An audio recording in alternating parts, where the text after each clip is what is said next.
Leo, tingnan natin kung ano yung mensahe para sa'yo.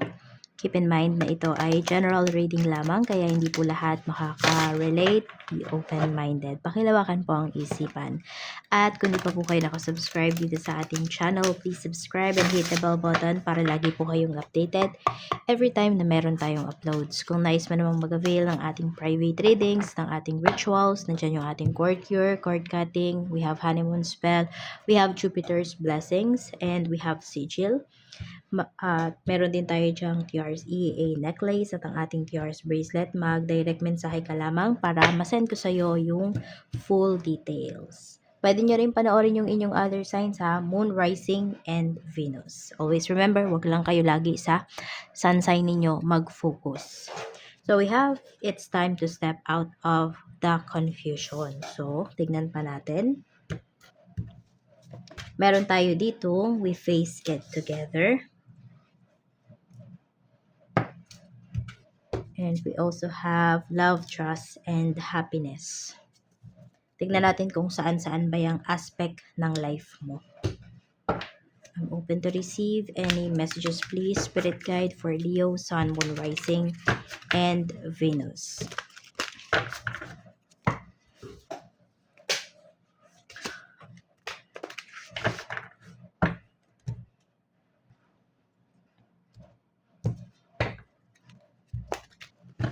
Ano tong it's time to step out of the confusion. Let's see. We have 7 of Cups. So, about sa goals mo, about sa dreams kasi ito eh. No? About sa mga gagawin mo, sa mga decision mo talaga.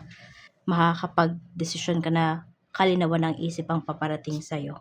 We have the Chariot. Success na yung kasunod nito, Leo, kaya wag mong babaliwalain, no? May mga signs na binibigay na sa'yo sa universe. May mga tao na makakatulong sa'yo rito. Kaya wag mong babaliwalain. Wag mo kagad i-dismiss yung mga signs and yung mga tao na to. Try mong i-consider. Kung sabihin natin sa umpisa, pwedeng nakaka-feel ka ng alanganin yung energy ng tao na to. Tingnan mo, kilalanin mo, pag-aralan mo. Oo. Kasi ayan oh. Kasi yes, may positive and may negative energies dito. Pero kailangan maging sweetik ka pagdating sa pagpili. Oo. Ayan. Basta may tao dito na makakatulong sa'yo, magbibigay sa'yo ng clarity. Papakita niya sa yung positive and yung negative side nung mapipili mo na decision. So, nasa sa'yo kung ipupursue mo pa ba yun or hindi. We face it together. So, 2 of Wands. Meron ba dito nagkasakit kayo? Tapos may umuwi dito na family members mo. Yun kasi yung pinapakita rito. Oo, merong nagkasakit, ganyan. Or pwedeng sa family mo may nagkasakit tas umuwi ka. Ayan oh, dadamayan mo siya. Queen of Swords. So may hindi pumapakali dito. Merong namomroblema sa family members mo. Ayan, basta mahal mo to sa buhay, namomroblema siya. So, kailangan nito ng support mo. Talagang mafe-feel mo yan. Kung ikaw naman yung may problema, Leo, mararamdaman mo yung suporta ng mga totoong tao sa life mo. Meron dito talagang sobra-sobra yung magiging effort niya para lang maparamdam niya sa'yo na hindi ka nag-iisa. Could be your mom. Meron dito. So love, trust, and happiness, we have Ace of Pentacles. So you will achieve this kind of life. We have the Star. So marami ka talagang achievements dito. Ayan, oh, may mga offers din sa'yo. Lalo na by February, madami kang mga blessings na marireceive. Ayan. Or kung may ino-offer man sa'yo ngayon, may mga options ka by Feb. Ayan po, kung pwede naman talagang umabot na ganun katagal yung yung pagde-decision mo. So, ayan po, pag-isipan mong mabuti kasi napakaganda nung paparating sa'yo dito.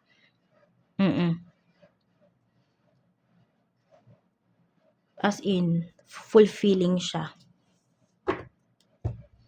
Kaya kung naguguluhan ka ngayon, hingi ka ng advice sa taong pinagkakatiwalaan mo.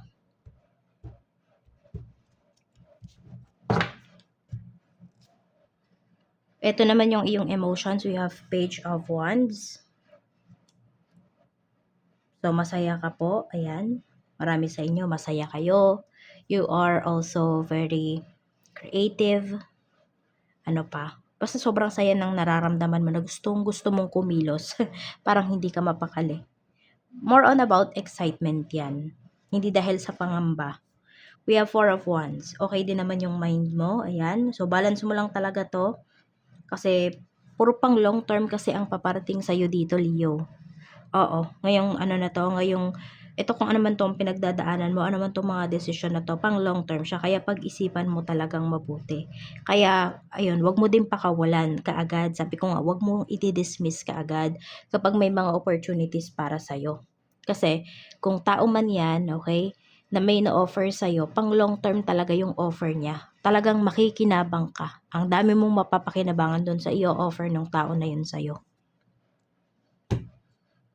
Spiritual health mo naman, we have the Empress. So, pwedeng meron kayong nina-nurture ngayon. Some of you, yung ano po ninyo, yung chakras ninyo, pwedeng binabalance nyo yan. And also, pagiging creative din talaga. Okay, so pwedeng nagpo-focus yung iba sa inyo sa root chakra, solar plexus chakra, at saka sa sacral chakra po ninyo. Ay, sa sacral chakra and sa solar plexus chakra.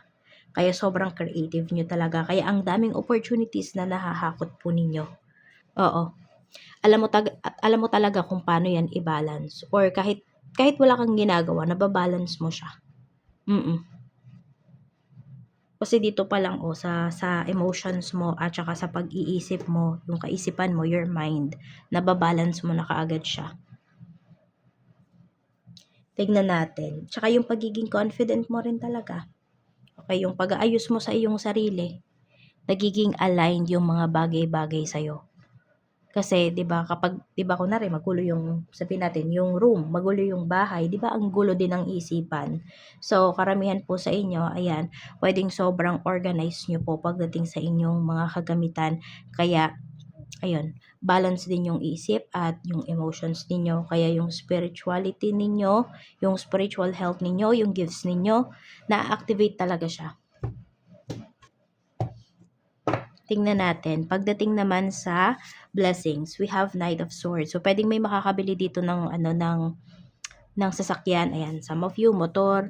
Meron din po rito, makakarating kayo ng safe doon sa pupuntahan ninyo. So, wag lang kayo masyadong magmadali. May nagmamadali kasi dito. Isipin nyo na makakarating kayo doon. Kung sasabihin nyo na traffic, tapos nakamotor naman ako, nakamotor naman ako, kaya ko yun, ganito, ganyan, ganitong oras lang, makakarating na ako. So, anong gagawin nyo? Nagmamadali kayo. So, gawin nyo, kahit nakamotor pa kayo, agahan nyo po yung alis nyo. Para takbong pogi lang, yung tipo bang ganun, takbong maganda lang, yung inyong, diba, pagbiyahe. So, we have Wheel of Fortune. So, may mapapalitan talaga kayo rito. So, kung meron dito nagbabala kayo mag-upgrade ng gadgets. Meron din sofa yung nakikita ko eh. Baka magpapalit kayo or makakabili na kayo ng sofa. Basta may big blessing din na paparating sa'yo dito. We have 5 of Wands. Ito dahil to sa effort mo. Dahil to sa pagiging creative mo. Kaya, tapos kung meron kayo ditong pinasahan or contest, no?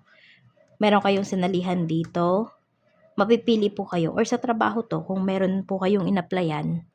Ayan very competitive kasi nung resume mo. Yung resume mo pa lang parang nagsasalita na siya para sa'yo. Kaya gandahan nyo po yung paggawa ninyo ng resume. Yung kapansin-pansin siya. Gawin yung very professional ang atake. Tignan natin. Tapos ito din pala, kung ito pagdating sa romantic life nyo, pwedeng kahit may karelasyon na kayo, ang dami pa rin nagkakagusto sa inyo. So, blessing yon at the same time, parang curse din. Why? Kasi, kung yung partner mo ay seloso, selosa, yun lang. Doon ka magkakaroon ng problema. Pero kung hindi po, ayan. Totoo talaga maraming na ano sa inyo ngayon, maraming naa-attract kasi nga balance talaga yung inyong solar plexus at saka yung inyo pong sacral chakra. Isa yan sa dahilan kung ba't maraming naa-attract sa iyo ngayon. So, pwede mo tong gamitin ha, yung pagiging attractive mo ngayon para makuha yung mga gusto mo. Yes. Kaya, nasa diskarte nyo na yan, Leo. Tignan naman natin, energy ng mga taong makakasalumuha mo, yung pinakamalakas. We have Ace of Wands. Mga nag-iisip. Oo. Parang, hindi naman depressed, no? Pero may mga iniisip lang, ganyan. Pwedeng pag nakasalubong mo, parang, wala sa focus. No? Wala dun sa, kunwari, nilalakaran nyo yung attention niya. Nasa ibang bagay. Meron din naman po dito sobrang sipag. Ayan. Madami na mga goal-oriented. Kaya din siguro sobrang mga busy nila. Mga iniisip nito is paano kumita ng pera, trabaho, ganyan. We have 4 of Cups. Pagdating naman po ito sa trabaho. Ayan. So, may stagnant energy dito. Kasi nga yung iba pwedeng hindi kayo makapag-decide. Tapos tingnan mo, may offer din sa'yo rito pagdating sa work. Pwedeng disappointed ka? Or meron kang hinihintay dito na trabaho, pero hindi siya binigay sa'yo. Pero may ino-offer sa'yo dito, ayaw mo lang tignan. Pwedeng a bit disappointed ka rito kasi hindi siya binigay sa'yo yung trabaho. Pero ayan, look on the brighter side. Yun yung gawin mo. Kasi kung magpo-focus ka dito sa bagay na wala ka na magagawa, hindi mo na kontrolado, mas stuck ka talaga dito pagdating sa work mo. Baka yan pa yung maging dahilan, Leo, para, alam mo yun, para mamatay, 'di ba? Maging down yung energy mo. We have 2 of Cups. So, pagdating naman sa mga co-workers mo, ang pinapakita rito is parehas kayong may contribution. Parehas kayong kumikilos. Okay? Sabay-sabay kayong kumikilos dito, kaya mabilis nyong natatapos yung task. Pero ito yung nararamdaman mo kasi. Merong parang laging may missing. Yan yung nafe-feel mo sa trabaho. So, kung ganyan, tignan mo kung ano ba yung feeling na yon, bakit mo nafe-feel yon, alamin mo yung root niyan, para alam mo kung paano susolusyonan. Kasi ang hirap niyan, oh. So, alam mo yung kahit sobrang busy mo, parang feeling mo, ang dami mong namimiss pagdating sa work. Parang feeling empty ka nga, ganyan. 9 of Swords. Nakakaranas ba yung iba sa inyo ng depression? Dahil dito sa trabaho? Or dahil dun sa inaasam nyo talaga na hindi na ibigay sa inyo. So, kapag ganyan, huwag kayo masyadong mag-expect. Give your best, but surrender mo lahat kay universe. Para kasing napaasa kayo rito pagdating sa trabaho. Sa inyo daw ibibigay yung project, pero hindi. So, pwedeng nag-prepare ka talaga, pero yun nga, na-disappoint ka dito. Tignan natin kung makakabawi ka pa ba sa work. We have 5 of Cups. Sobrang heavy nung energy. Meron ba dito katrabaho nyo, karelasyon nyo? Meron. Kasi ang bigat ng energy mo, Leo, dito pagdating sa work. 5 of Pentacles, hindi ka na ba masaya? So, 'di ba, bagong taon ngayon? Ayan, pag-isipan mo kung aalis ka na dito. Nahihirapan ka mabigat yung energy mo.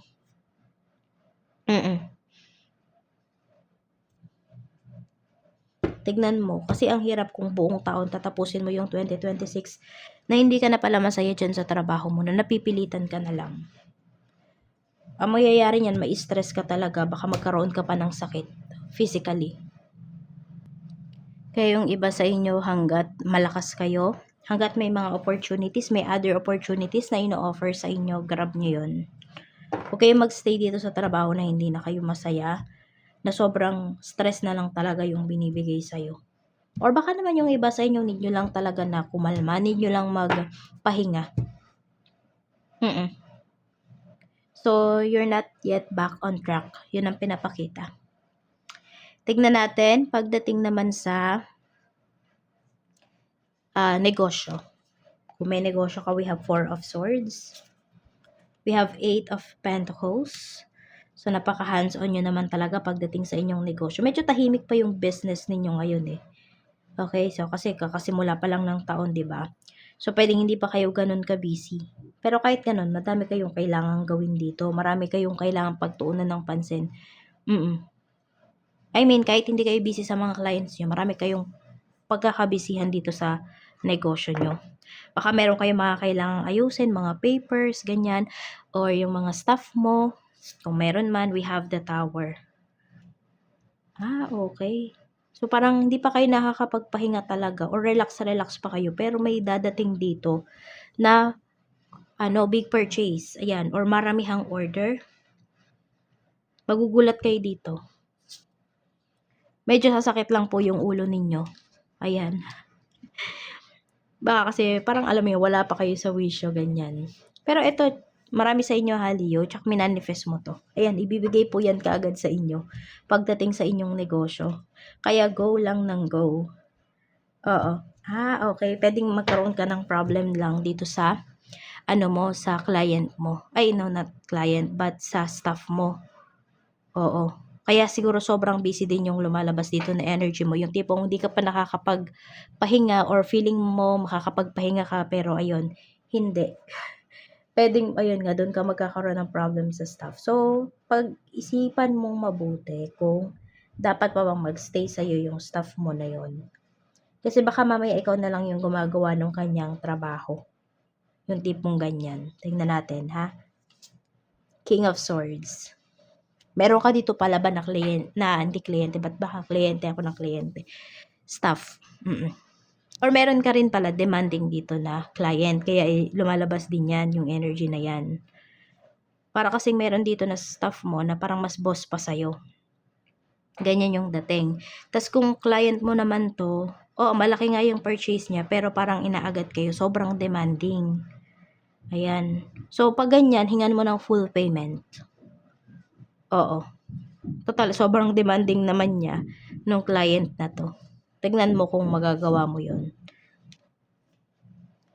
Sa kaperahan naman, overall energy ng pera mo, kamusta? We have 6 of Wands.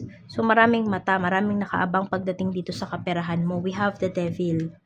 So, yung iba tuloy sa inyo, Leo, nape-pressure talaga kayo. 'Di ba? Kasi ang dami yung inaalala, ang daming nakatingin, ang daming nakaabang. Yes, madaming nakaabang sa pagbagsak ng kaperahan mo. We have 3 of Swords. Stress talaga kayo. Kaya din yung iba sa inyo, hindi kayo basta-basta makaalis sa work na hindi na kayo masaya kasi iniisip mo na madaming madidisappoint. Yung ganyan. Oo.